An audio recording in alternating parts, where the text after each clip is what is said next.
नमस्कार दोस्तों, welcome back to Rohit study. Guys, जैसा कि आप सभी लोग जानते हैं, तमाम प्रकार की भर्ती रिलेटेड अपडेट्स और कंप्यूटर के सारे प्रैक्टिकल्स मैं आपको इस चैनल के माध्यम से प्रोवाइड करवा रहा हूं। तो आज की इस वीडियो में हम जानेंगे कि फाइल मेन्यू तो मैंने आपको इससे पहले के प्रैक्टिकल में से पूरा समझा दिया था। आज हम जानेंगे इस होम टैब के काम और ये होम टैब क्या होता है, कैसे काम करता है। तो गाइज, आज हम इस होम टैब पर चर्चा करने वाले हैं। तो इससे पहले मैं आपको बता देना चाहता हूँ माइक्रोसॉफ्ट हम ओपन कैसे करते हैं। माइक्रोसॉफ्ट ओपन करने की मैंने आपको ट्रिक बता दिया हूँ, किस प्रकार से आप ओपन करेंगे। माइक्रोसॉफ्ट को ओपन करने के लिए सबसे पहले स्टार्ट मेन्यू पर जाना है, एमएस वर्ड 2013 पर आपको क्लिक करना है। जैसे ही एमएस वर्ड 2013 पर आप क्लिक करेंगे, आपके सामने वर्ड की विंडो ओपन हो जाएगी। इस वर्ड की विंडो में आपको क्या करना है फ्रेंड, सबसे पहले यहाँ पर आपके सामने विकल्प दिया हुआ रहता है होम का। देखिए, होम मेन्यू जो होती है, पहले जो आपके सिस्टम जो थे, पहले जो कंप्यूटर थे हमारे, यानी कि जो मतलब एमएस ऑफिस हम लोग यूज करते थे 2003, तो 2003 में होम मेन्यू नामक कोई मेन्यू नहीं था। यानी कि हम इसको टैब बोल सकते हैं। टैब इसलिए बोलेंगे क्योंकि यहाँ पर सारे विकल्प जो हैं वो एक चिन्हात्मक रूप से शो हो रहे हैं। तो ये चिन्ह के रूप में जो विकल्प शो होते हैं, इन विकल्पों को हम क्या बोलते हैं गाइस, तो इन विकल्पों को हम बोलते हैं टैब। अगर मेन्यू कब होता है, जब इन्हीं सारे विकल्पों की सूची बाई सूची हमको दिखाई देती है। जैसे ये जो सूची दिख रही है हमको, तो ये सूची क्या कहलाती है, आपकी मेन्यू कहलाती है। परंतु वर्तमान में हमको मेन्यू नहीं बल्कि एक टैब यानी बटन शो हो रही है। हम उनको क्या बोलेंगे, बटन कह सकते हैं। तो यहाँ पर आप देखेंगे टैब यानी सबसे पहले होम टैब। तो होम टैब को जो है वो 5 भागों में बांटा गया है। तो पहला भाग जो होता है इसका क्लिपबोर्ड कहलाता है। क्या कहलाता है, क्लिपबोर्ड कहलाता है। दूसरा भाग जो होता है उसको हम लोग बोलते हैं फॉन्ट। और तीसरा भाग होता है पैराग्राफ। चौथा भाग होता है स्टाइल और पांचवा भाग होता है एडिटिंग। तो आज हम चर्चा करने वाले हैं होम मेन्यू के अंतर्गत क्लिपबोर्ड की और फॉन्ट विकल्प, इन दो विकल्पों की हम चर्चा करेंगे आज के इस प्रैक्टिकल में। तो फ्रेंड, सबसे पहले मैं आपको बता देना चाहता हूँ कि किसी भी प्रैक्टिकल को करने से पहले आपको उसके बारे में पढ़ना जरूरी है। अगर उसको एक बार अगर देख रहे हैं तो आपको उसको प्रैक्टिकली देखना जरूरी है और करना भी जरूरी है, तभी आपको प्रैक्टिकल बनेगा। अगर आपने उसका प्रैक्टिकल नहीं किया है तो आपको प्रैक्टिकल करते नहीं बनेगा। तो यहाँ आप देख सकते हैं ये तमाम प्रकार के कोर्सेज, या फिर आप साधारण जितने भी आप ऑफिस पैकेज में काम करते हैं या किसी भी ऑफिस में अगर आप काम करने जाते हैं, तो वहाँ पर ये मुख्य रूप से जरूरी होता है ये प्रैक्टिकल। तो आइए सबसे पहले हम बात करते हैं आज फाइल मेन्यू के बाद होम मेन्यू या होम टैब की। तो होम टैब में सबसे पहला विकल्प होता है क्लिपबोर्ड। अभी क्लिपबोर्ड का मतलब क्या होता है कि जब भी आप किसी डॉक्यूमेंट में किसी डेटा को कट या कॉपी करते हैं, मान लीजिए किसी डेटा, आपने यहाँ पर कोई डेटा लिखा है। चलिए मैं यहाँ पर आपको करके भी बताता हूँ। तो देख लीजिए, मैं यहाँ पर अगर हमारे अपने इंस्टीट्यूट का नाम लिखता हूँ, बैयर इंस्टीट्यूट ऑफ कंप्यूटर, मैंने इसका नाम लिखा है यहाँ पर। अब इस डेटा को मुझे यहाँ से क्या करना है, इसका डुप्लीकेट तैयार करना है, यानी कि इसको सिलेक्ट करना है, इसको कॉपी करना है, इसको पेस्ट करना है या फिर इसको कट करना है। तो उसके लिए हम किसका प्रयोग करते हैं, उसके लिए हम प्रयोग करते हैं इस क्लिपबोर्ड का। इस क्लिपबोर्ड पर हम जैसे ही क्लिक करेंगे तो सबसे पहला क्लिपबोर्ड में विकल्प होता है आपका पेस्ट का। तो फ्रेंड्स, किसी भी डेटा को पेस्ट हम तभी कर सकते हैं जब उस डेटा को कॉपी किया गया हो या फिर कट किया गया हो। तो देखिए, क्लिपबोर्ड कैसा विकल्प होता है, क्लिपबोर्ड एक ऐसा विकल्प होता है जहां पर हम जब किसी डेटा को जब कॉपी करते हैं या फिर किसी डेटा को जब कट करते हैं, तो वो डेटा जाकर के कहाँ स्टोर होता है फ्रेंड्स, तो वो डेटा जाकर के स्टोर होता है आपके क्लिपबोर्ड में। यानी और वो डेटा तब तक के यहाँ पर स्टोर रहता है जब तक कि हम उस सिस्टम को पूरा का पूरा एक बार बंद करके चालू नहीं कर देते, या फिर हम उस सिस्टम में किसी और जानकारी को जब तक के मतलब नहीं ला लेते, या फिर जब तक दूसरी जानकारी को कॉपी या कट नहीं कर देते, तब तक कि हम उस जानकारी को क्या रख सकते हैं, वो जानकारी यहीं पर क्लिपबोर्ड में सेव रहेगी। तो अभी हम लोग को क्या करना होगा, सबसे पहले यहाँ पर हम क्लिक करेंगे। जैसे ही हम क्लिक करेंगे यहाँ पे, तो पाएंगे सबसे पहले इसको सिलेक्ट करेंगे। सिलेक्ट करने की शॉर्टकट की होती है कंट्रोल+A, या फिर आप माउस के लेफ्ट बटन को ड्रैग करके भी इस प्रकार से सिलेक्ट कर सकते हैं। या आप इस लाइन के सामने जैसे ही अपने कर्सर को माउस को ले जाएंगे तो ये माउस एक तीर में बदलेगा, आप क्लिक करेंगे तो भी पूरा का पूरा डेटा क्या हो जाएगा, सिलेक्ट हो जाएगा, ध्यान दीजिएगा। उसके पश्चात यहाँ पर आप बात करने वाले हैं,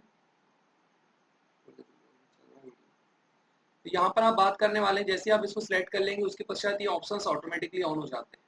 तो सबसे पहले मैं इसको कॉपी करता हूँ। तो इसकी कॉपी करने की जो शॉर्टकट की होती है वो होती है कंट्रोल+C। तो सबसे पहले आपको सिलेक्ट करना है। सिलेक्ट करने के पश्चात कीबोर्ड से कंट्रोल+C जैसे ही आप प्रेस करेंगे तो ये डेटा क्या हो जाएगा, कॉपी हो जाएगा। दूसरी सबसे महत्वपूर्ण विधि होती है फ्रेंड्स कि इसी डेटा को आपने सिलेक्ट किया है। सिलेक्ट करने के पश्चात आप इसके ऊपर राइट क्लिक करेंगे, माउस की सहायता से राइट क्लिक करने के पश्चात यहाँ पर भी देखिए कॉपी का विकल्प ओपन हो रहा है। तो आप इस कॉपी के विकल्प पर भी क्लिक करके इसको क्या कर सकते हैं, कॉपी कर सकते हैं।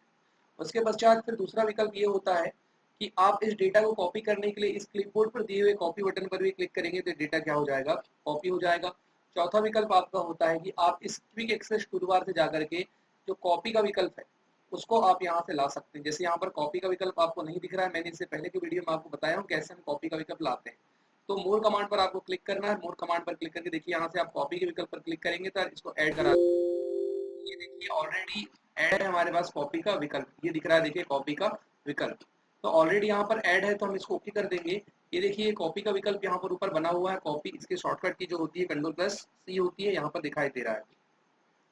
तो आप यहाँ से क्या कर सकते हैं, उस कॉपी पर क्लिक करेंगे। जैसे ही कॉपी पर क्लिक करेंगे डेटा कॉपी हो जाएगा। उसके पश्चात ये डेटा कॉपी हो चुका है फ्रेंड्स, तो यहाँ पर इस डेटा को हम पेस्ट कर सकते हैं। देखिए बार बार पेस्ट करते जाएंगे तो डेटा ऑटोमेटिकली पेस्ट होते जा रहा है। या पेस्ट करने की शॉर्टकट की होती है Ctrl+V, तो आप Ctrl+V भी दबाएंगे तो पेस्ट होगा, या राइट क्लिक करके भी आप पेस्ट पर क्लिक करेंगे तो डेटा ऑटोमेटिकली पेस्ट होगा। देखिए ये पेस्ट का बटन दिया हुआ है। उसके पश्चात आप यहाँ पर भी जाकर के इस क्विक एक्सेस टूलबार से भी पेस्ट बटन पर क्लिक करेंगे तो भी डेटा आपका क्या होगा, ऑटोमेटिकली पेस्ट होगा। देखिए यहाँ पर अगर कमांड पर जाकर के हम यहाँ से पेस्ट का कमांड ला सकते हैं, अगर आपके पास पेस्ट का कमांड दिया हुआ नहीं है तो देखिए ये है पेस्ट का कमांड। यहाँ आपने क्लिक किया, इसको आप ऐड कर देंगे, पेस्ट का कमांड आ जाएगा और ऑटोमेटिकली देखिए कमांड यहाँ पर आ चुका है। आप इसको दबाते जाइए, डेटा आपका पेस्ट होते चलेगा। तो इस प्रकार से हम किसी डेटा को क्या कर सकते हैं, पेस्ट कर सकते हैं, आपको याद रखना है। उसके पश्चात दोस्तों हम आगे बात करना चाहते हैं। आगे तो ये तीनों ऑप्शंस मैंने समझा दिया। किसी डेटा को कट करना मतलब डेटा को हटाना। तो मान लीजिए किसी डेटा को कट करना है तो सबसे पहले उसको सिलेक्ट कीजिए, और सिलेक्ट करने के पश्चात आप इसको यहाँ से कट करेंगे तो डेटा यहाँ से हट जाएगा। और उस डेटा को आपको कहीं और लेकर के जाना है तो आप यहाँ लाइए और उसके पश्चात यहाँ पर आप पेस्ट कर देंगे, पूरा डेटा वहीं पर आपका आ जाएगा। तो दोस्तों कॉपी पेस्ट क्या होता है, कट पेस्ट क्या होता है, ये आपको समझ में आ गया होगा। उसके पश्चात हम आगे बढ़ते हैं। नेक्स्ट अगर हम लोग बात करते हैं आगे, तो यहाँ पर आपको अगला विकल्प देखने मिल जाएगा क्लिपबोर्ड का। तो मैंने आपको समझा दिया, क्लिपबोर्ड में तीन मुख्य रूप से पार्ट होते हैं, कॉपी, कट और पेस्ट। कॉपी की सहायता से डेटा कॉपी किया जाता है, उसके पश्चात आपका कट की सहायता डेटा को कट करते हैं, और पेस्ट की सहायता से कट और कॉपी किए गए डेटा को हम यहाँ पर ला सकते हैं। तीनों की मैंने शॉर्टकट की आपको बता दिया है। उसके पश्चात बात करते हैं आगे। आगे जो होता है वो होता है आपका फॉन्ट। ये जो मतलब कि बॉक्स होता है दूसरा नंबर का, उसको हम लोग बोलते हैं फॉन्ट। फॉन्ट से टूल्स, यहाँ पर फॉन्ट से रिलेटेड टूल्स होते हैं। अभी फॉन्ट का मतलब क्या होता है, जो भी हम किसी डेटा को जो लिख रहे हैं, ये डेटा क्या कहलाएगा दोस्तों, ये डेटा कहलाएगा फॉन्ट। तो यहाँ पर अभी हम बात करेंगे फॉन्ट की।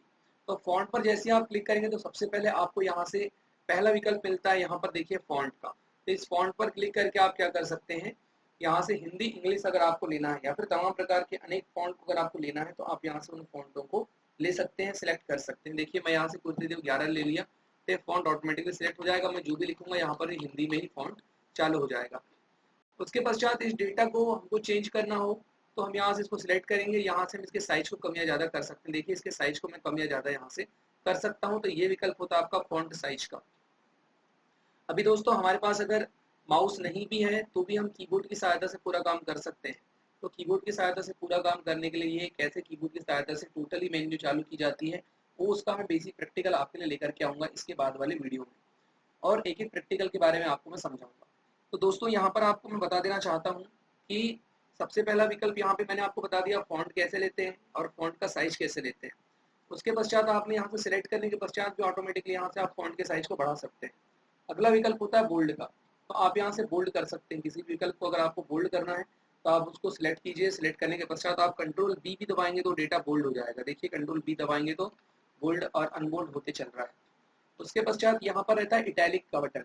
इस इटैलिक पर क्लिक करके आप किसी डेटा को इटैलिक कर सकते हैं, यानी कि तिरछा कर सकते हैं। देखिए ये मैंने यहाँ पे इसको इटैलिक कर दिया हूँ। उसी को मैं बोल्ड भी कर सकता हूँ। तो गाइस बोल्ड का काम होता है किसी डेटा को गहरा करना, और इटैलिक का काम होता है उसको तिरछा करना। उसके पश्चात आपका अगला विकल्प होता है अंडरलाइन का। अंडरलाइन की शॉर्टकट की होती है Ctrl+U।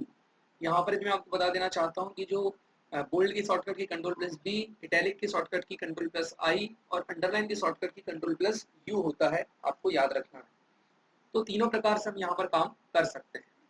अगला विकल्प यहाँ पर होता है स्ट्रिक्ट स्ट्रोक लाइन। अगर आपको किसी शब्द को काटना है आप उसको सबसे पहले सिलेक्ट करके स्ट्रिक्ट स्ट्रोक लाइन यहाँ से ऑन कर देंगे तो इस प्रकार से आपको कटे हुए शब्द नजर आएंगे। यानी किसी शब्द को आप अगर काटना चाहते हैं तो उन शब्दों के लिए आप स्ट्रिक्ट स्ट्रोक लाइन का प्रयोग यहाँ से आप कर सकते हैं। देख लिया, आपको डेमो यहाँ पर दिखाई दे रहा है। उसके पश्चात दोस्तों हम आगे बढ़ते हैं। यहाँ पर आपका मतलब सब स्क्रिप्ट और सुपर स्क्रिप्ट है। अभी मैं मान लीजिए सारा डेटा यहाँ से डिलीट कर देता हूँ। उसके पश्चात मैं यहाँ पर अभी आगे डेटा बढ़ाता हूँ और यहाँ पर मैं लिख देता हूँ 2। उसके पश्चात फ्रेंड्स यहाँ पर मैं करना चाहता हूँ, जैसे मैं TH लिखूंगा, फिर TH ऊपर जाना चाहिए। सबसे पहले मेरे को डेटा को सिलेक्ट करना है। उसके पश्चात मैं यहाँ पर जाकर के देखिए ये सब स्क्रिप्ट पर क्लिक करूंगा तो डेटा नीचे आ जाएगा, और यहाँ पर सुपर स्क्रिप्ट पर क्लिक करूंगा तो डेटा ऊपर चले जाएगा। सब स्क्रिप्ट का प्रयोग हम कब करेंगे, जैसे हमको CO2 लिखना है मान लीजिए, तो इस CO2 का प्रयोग हम लोग यहाँ पर कर सकते हैं। जैसे देख लीजिए मैं यहाँ पर CO2 लिख रहा हूँ, तो यहाँ पर 2 को मैंने सेलेक्ट किया और उसके पश्चात यहाँ सुपर स्क्रिप्ट पर क्लिक कर दूंगा तो डेटा ऑटोमेटिकली क्या हो जाएगा, नीचे हो जाएगा। तो इस प्रकार से हम सब स्क्रिप्ट और सुपर स्क्रिप्ट कर सकते हैं, आपको याद रखना। उसके पश्चात दोस्तों आगे आपका जो विकल्प होता है वो होता है आपका, सबसे यहाँ पर देखिए सुपर स्क्रिप्ट और सब स्क्रिप्ट को इंक्रीज और डिक्रीज। यहाँ आप इसको सिलेक्ट करेंगे और जैसे आप इंक्रीज पर क्लिक करते जाएंगे डेटा बड़ा होते चलेगा। तो आप देख सकते हैं यहाँ पर डेटा बड़ा हो रहा है, और ये जैसे आप डिस्क्रीज पर क्लिक करेंगे ऑटोमेटिकली डेटा क्या हो जाएगा, छोटा होते चलेगा। आपको याद रखना है जितना आप छोटा करना चाहें डेटा को छोटा कर सकते हैं, तो आपको इन सब चीज़ों को याद रखना है।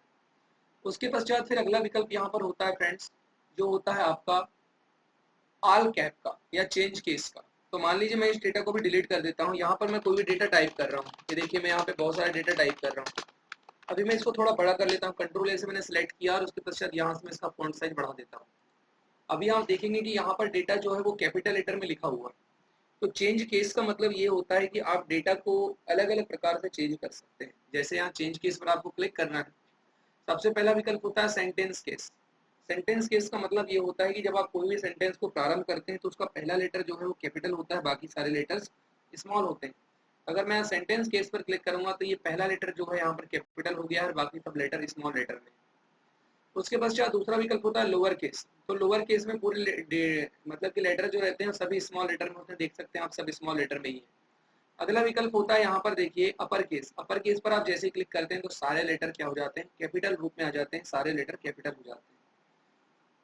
अगला विकल्प होता है दोस्तों यहाँ पर, जो अगला विकल्प यहाँ आपके सामने दिया हुआ है, चेंज केस में आप जाएंगे तो यहाँ पर होता है आपका कैपिटल ईच वर्ड, यानी कि पहला लेटर सब जितने भी वर्ड आप लिखेंगे उसका फर्स्ट लेटर जो है वो कैपिटल हो जाएगा, और जो आपका बाकी सारे लेटर क्या हो जाएंगे, स्मॉल हो जाएंगे। आपको याद रखना है। अगला यहाँ पर विकल्प होता है टैगल केस। टैगल केस में फर्स्ट लेटर जो है वो स्मॉल हो जाते हैं और बाकी के सारे लेटर क्या हो जाते हैं, कैपिटल हो जाते हैं। तो इस प्रकार से आपको इसे याद रखना है। उसके पश्चात अगला यहाँ पर विकल्प होता है जिसको हम कहते हैं क्लियर ऑल फॉर्मेटिंग। तो जैसे आप इस पर क्लिक करेंगे तो ऑटोमेटिकली सारे नियम जितने हमने इस पर लगाए थे वो सारे नियम क्या हो जाएंगे, खत्म हो जाएंगे और आपका डेटा नॉर्मल रूप से आ जाएगा। अभी मैं आपको बता देना चाहता हूँ फॉर्मेटिंग करने का मतलब क्या होता है, नियम लगाना। यानी कि टेक्स्ट के ऊपर हम जितने भी प्रकार के जो नियम लगा रहे हैं वे सारे के सारे क्या कहलाएंगे, टेक्स्ट फॉर्मेटिंग कहलाएंगे। क्योंकि अभी हम लोग टेक्स्ट पर काम कर रहे हैं तो टेक्स्ट पर नियम लगा रहे हैं। जैसे कि टेक्स्ट लिखा हुआ है इस पर हम नियम लगा रहे हैं।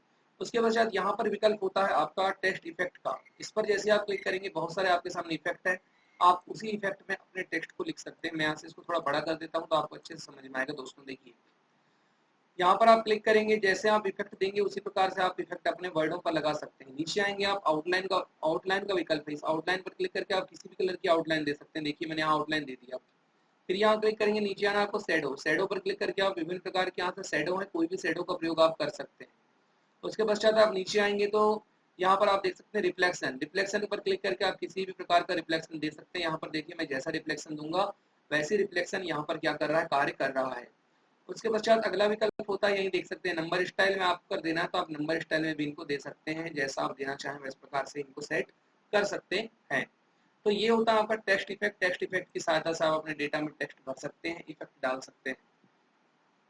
उसके बाद यहाँ पर होता है आपका हाईलाइट कलर। अगर आप किसी शब्द को हाईलाइट करना चाहते हैं तो उन शब्दों को सबसे पहले आप सिलेक्ट कीजिए और यहाँ से आप हाईलाइट वाले ड्रॉप डाउन पर क्लिक करके किसी भी प्रकार के कलर से आप उसको हाईलाइट कर सकते हैं। देखिए यहाँ से मैं हाईलाइट इसको कर दूंगा। तो इस प्रकार से हम लोग यहाँ पर हाईलाइट करते हैं, आपको याद रखना है। देखिए यहाँ पे बहुत सारे हाईलाइट हैं, आप किसी विकल्प से इनको हाईलाइट कर सकते हैं। अगर आपको फॉन्ट के कलर को बदलना है तो फॉन्ट के कलर को बदलने के लिए क्या होता है दोस्तों, फॉन्ट के कलर को बदलने के लिए यहाँ पर फॉन्ट कलर विकल्प होता है। तो आप यहाँ से इसके कलर को बदल सकते हैं। जैसे मैं इसको सिलेक्ट करूंगा, अरे रेड पर क्लिक कर दूंगा, रेड लेटर में लिखा आ गया। देखिए मैंने इसको सिलेक्ट किया, यहाँ ड्रॉप डाउन पर क्लिक करूंगा, यहाँ से आप जैसे लेटर में क्लिक करेंगे उसी प्रकार के कलर में वो लेटर लिखा हुआ आ जाएगा। यानी इससे हम लोग क्या कर सकते हैं, कलर बदल सकते हैं। उसके पश्चात यहाँ अगला विकल्प यहीं पर होता है। देखिए नीचे आने के पश्चात मोर कलर, जैसे आप मोर कलर पर क्लिक करते हैं यहाँ से बहुत सारे कलर खुल जाते हैं। कस्टम कलर पर क्लिक करके भी आप यहाँ से कलर वगैरह चूज कर सकते हैं, उसी कलर में आप अपने डेटा को सेट कर लेंगे। यहाँ पर फिर रहता है ग्रेडियंट। ग्रेडियंट पर क्लिक करके यहाँ से आप ग्रेडियंट ले सकते हैं। मोर ग्रेडियंट पर क्लिक करेंगे तो आपके सामने कुछ इस प्रकार का डायलॉग बॉक्स ओपन हो जाएगा फॉर्मेट टेक्स्ट इफेक्ट का। यहाँ से आप ग्रेडियंट फील पर क्लिक करना है तो यहाँ बहुत सारे विकल्प ओपन हो जाते हैं। देखिए इस पर क्लिक करके आप यहाँ से कोई भी कलर्स ले सकते हैं। यहाँ देख सकते हैं आप इसका इफेक्ट भी दिखाएगा। उसके पश्चात यहाँ पर आपको क्लिक करना है, यहाँ से इफेक्ट लेना है, फिर यहाँ जैसा इफेक्ट आप डालेंगे उस प्रकार का इफेक्ट सेट करना है। यहाँ से कलर का आप चयन कर सकते हैं, कलर किस प्रकार से ग्लो चाहिए आपको, देख लीजिए। उसके पश्चात आप यहाँ से इसकी पोजीशन को बढ़ा सकते हैं, कम ज़्यादा। डेमो आपको यहाँ दिखा रहा है, देख सकते हैं आप। टेक्सचुअल आउटलाइन चाहिए तो आप यहाँ से क्लिक कर लेंगे। उसके पश्चात आप इधर क्लिक करके इसको कट भी कर सकते हैं, तो आपका एक कलर जो है ऑटोमेटिकली सेट हो चुका है, देख सकते हैं आप यहाँ पे। तो ये सब चीज़ें आपको याद रखना है। तो दोस्तों आज के इस वीडियो में मैंने आपको बताया होम मेन्यू के अंतर्गत क्लिपबोर्ड क्या होता है, फॉन्ट क्या होता है। इन दो विकल्पों के बारे में मैंने आपको समझा दिया। आगे की वीडियो में हम जानकारी प्राप्त करेंगे। आगे मैं आपको बताऊंगा नेक्स्ट वीडियो में पैराग्राफ क्या है, स्टाइल क्या है, एडिटिंग क्या होता है।